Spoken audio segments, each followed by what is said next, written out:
Chapter 23. Though he appeared calm on the outside, Scourge's heart was pounding as he mounted the steps to the Emperor's citadel.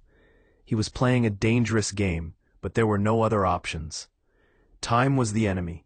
If they had any hope of getting Revan out of her dungeon alive, they had to act before Nerys realized Scourge had betrayed her. Soon, maybe tomorrow, maybe even today, Nerys would begin to wonder about Sekal and Murtaugh's absence. It wouldn't take her long to learn that they had been working with Scourge, and from there she would easily fill in the blanks. He'd briefly considered approaching one of the other members of the Dark Council, hoping to convince him or her to help him get rid of Nerys, the same way she had used him to eliminate Darth Zedrix. But even if they agreed to help him, it would be weeks before they put a plan into place. Like Nerys, they were too cautious, too afraid, to take any action that might put them at risk. The Emperor was the only Sith on all of Dromund Kaas with the will to take the kind of quick and decisive action required. Convincing him that Nerys was a traitor would be simple enough with the files he'd acquired from Sekal. The trick was making the Emperor believe Scourge had been an unknowing pawn in her plans. T3 had doctored the data disks, removing all evidence of Scourge's part in the conspiracy. Scourge would claim that he came forward as soon as he learned of the plot, but there was no guarantee the Emperor would believe him. Scourge was going to present the evidence in person. If the Emperor suspected he was lying, or if he was simply powerful enough to see the truth, escape would be impossible. He was putting himself at great risk for the sake of the cause, something he never would have considered before he met Revan. At the top of the stairs he was stopped by a pair of Sith soldiers clad in red armor, two of the famed Imperial Guard. An army of elite warriors, the Imperial Guard underwent months of brutal training to transform them into the most disciplined and deadly troops in the Empire. Many didn't survive, but those who did emerged as fanatically loyal zealots, willing to sacrifice their lives to defend the Emperor. "State your business," one of the guards said, barring his way with a heavy electrostaff. "I must see the Emperor immediately." He hadn't known what kind of reaction his bold statement would produce. Mocking laughter or flat refusal were the most likely options. "Only those on the Dark Council can speak with the Emperor," the second soldier told him, her tone curt and official. "My name is Lord Scourge. I serve Darth Nerys. I am here on her behalf." The soldiers looked at each other, and he sensed their uncertainty. "The Emperor is in danger," Scourge insisted. "I must speak with him." "Wait here," the male guard told him. He disappeared inside the citadel and didn't return for several minutes. The entire time passed in silence. The remaining guards saw no reason to speak to Scourge, and he knew better than to say anything more to her. Simple lies were the most effective, and Scourge had no intention of saying anything more than was absolutely necessary. When the first soldier emerged, he was accompanied by 4 more of his comrades. All were Sith, and 3 wore uniforms identical to those of the guards stationed at the door. The 4th was also clad in red armor, but her outfit was more elaborate. "I am Captain Yari," she told him. "Come with me." They left the original 2 guards behind as she led him into the citadel. She walked in front of him, while 2 of the newcomers flanked him. The 4th fell into line directly behind him, so that he was completely surrounded. The design of the citadel reminded Scourge of Nerys's stronghold. Not surprising, given that she had built her edifice in the same style to honor the Emperor. The interior was a virtual maze of corridors, with gray and forbidding stone. However, where Nerys lined the halls with statues, busts, and wall hangings, glorifying her reputation and achievements, the decor of the citadel was far more utilitarian. Statues were few and far between, and the few splashes of color in the scattered wall hangings were muted by the dim lighting that cast everything in shadow. "You are taking me to the Emperor?" Scourge asked. "You may speak with one of the Emperor's advisors." "Unacceptable. I did not come to meet with a servant."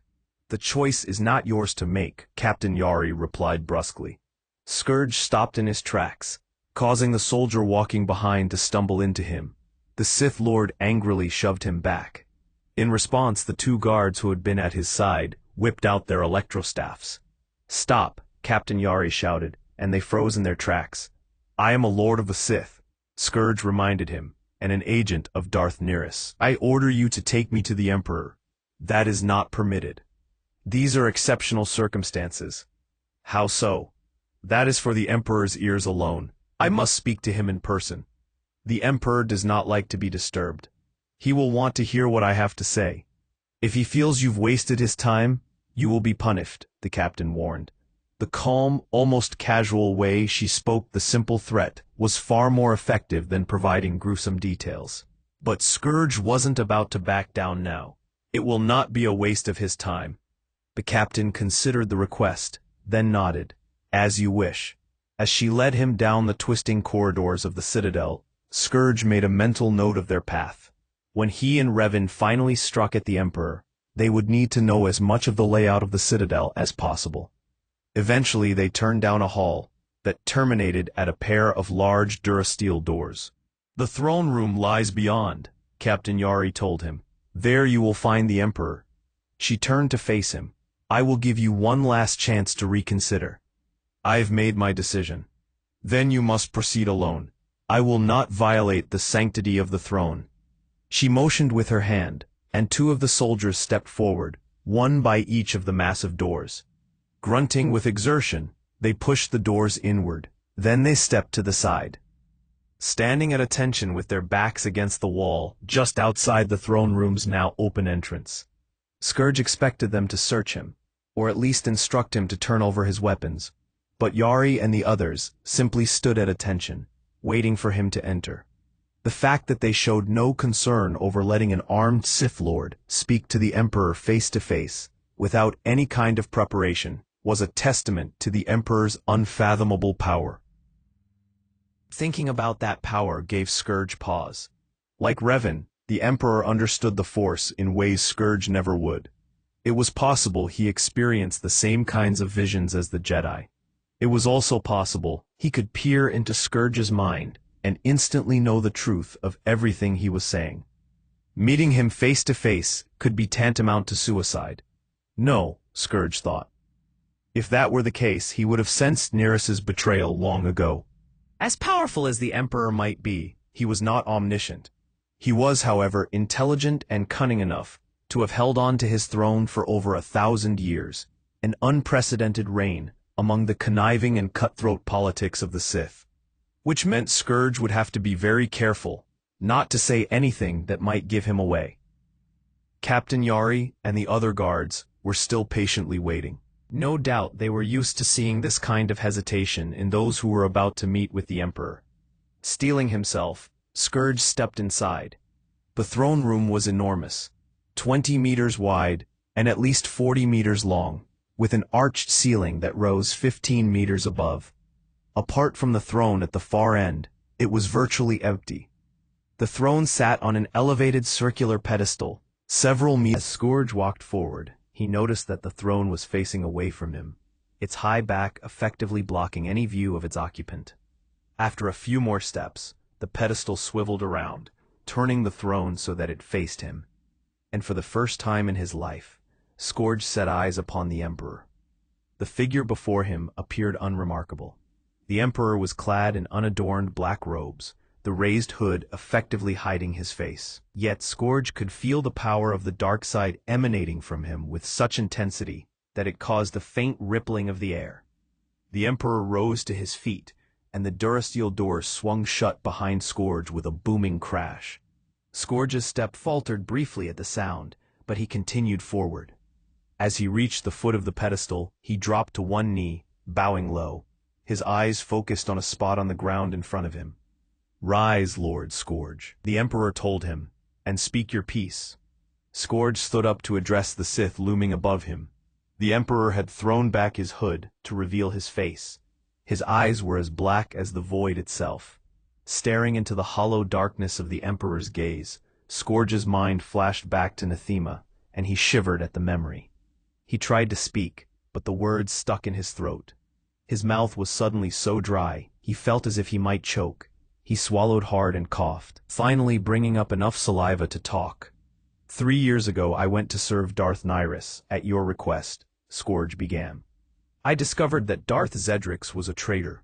He had allied himself with separatists to kill Nyrus, and I executed him for his crimes. Your service has been noted, the Emperor assured him. There was something strange about the Emperor's voice. It didn't sound like the voice of a single being. It had an unusual echo and resonance, almost as if a great multitude were speaking his words in perfect symphony. A grim theory passed unbidden through Scourge's mind. Was it possible all those that had been consumed by the ritual on Nathema still existed in some form within the Emperor himself? Nereus said he'd devoured them, but what if she was only partially correct? What if he had imprisoned their spirits inside his own corporeal form, slowly feeding on their life energy over 1,000 years to keep himself young and strong? Scourge pushed such thoughts away. He needed to focus. One wrong word and the Emperor might see through his lies. I continued to serve Darth Nyrus after Zedrix's death, Scourge explained, and I continued to investigate the Separatists. He paused, waiting for the Emperor to ask what he'd found. After a few seconds he realized the inquiry was not coming. I became suspicious of one of Nereus's advisors, a man named Sekal. I turned the focus of my investigation to him. But Sekal was careful. He covered his tracks well. It took me until yesterday, before I was certain of his guilt. He was also secretly working with the Separatists, and he suffered the same fate as Zedrix. You should speak to Darth Nyrus if you seek to be rewarded for your actions, the Emperor said. There was no change in his tone, but the implied threat was clear. This is beneath me, and you are wasting my time. Scourge swallowed hard, his mouth dry once more. That is not why I have come before you. Among Sekal's effects, I found these data files. He held up the discs. They show that Darth Zedrix was not the only member of the Dark Council to betray you. He was merely sacrificed to keep the involvement of the others secret. Darth Nyrus was also involved in the plot, along with several others. The Emperor had no physical reaction to the revelation. He stayed as still and calm as death itself. But the air around Scourge seemed to grow colder. Are you certain of these accusations? I would stake my life on them, my Lord Emperor. You already have. Scourge felt a shiver trace its way down his spine, and he knew that far more than his life was at risk. The Emperor was no longer a member of the Sith species.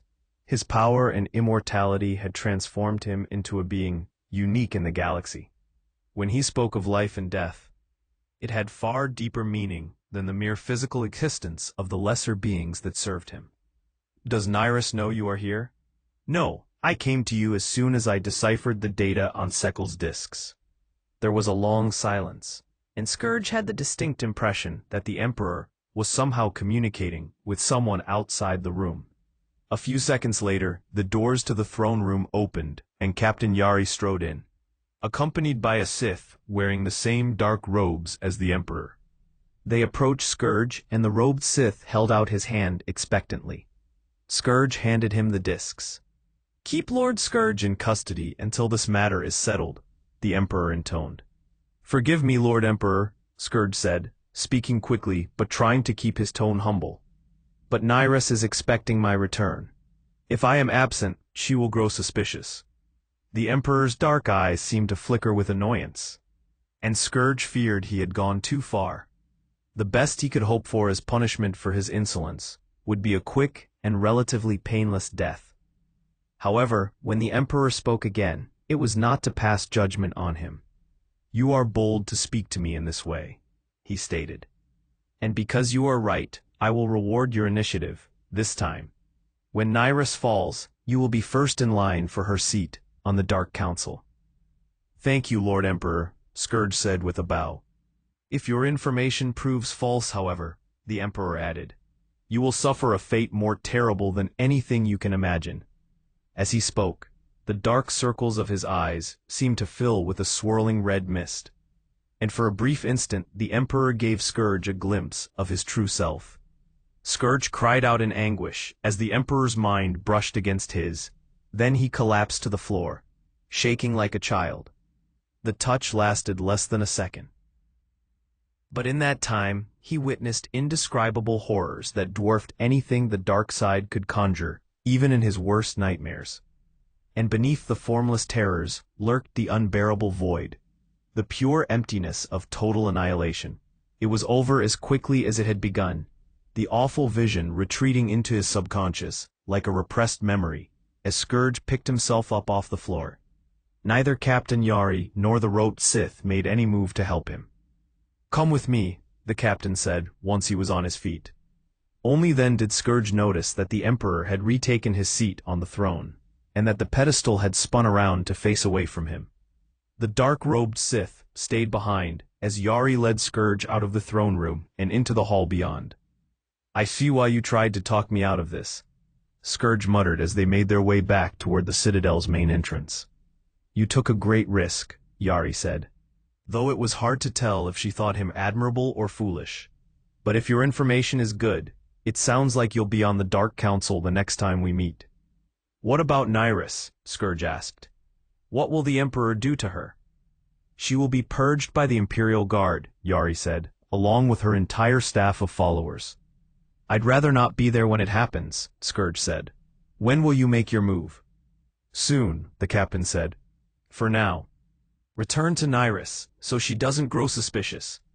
They had reached the top of the staircase leading down from the Citadel's entrance to the street below. "I will tell my people not to harm you," Captain Yari promised before turning away. Just before she disappeared into the Citadel, she added, "Try to stay out of the way but when the battle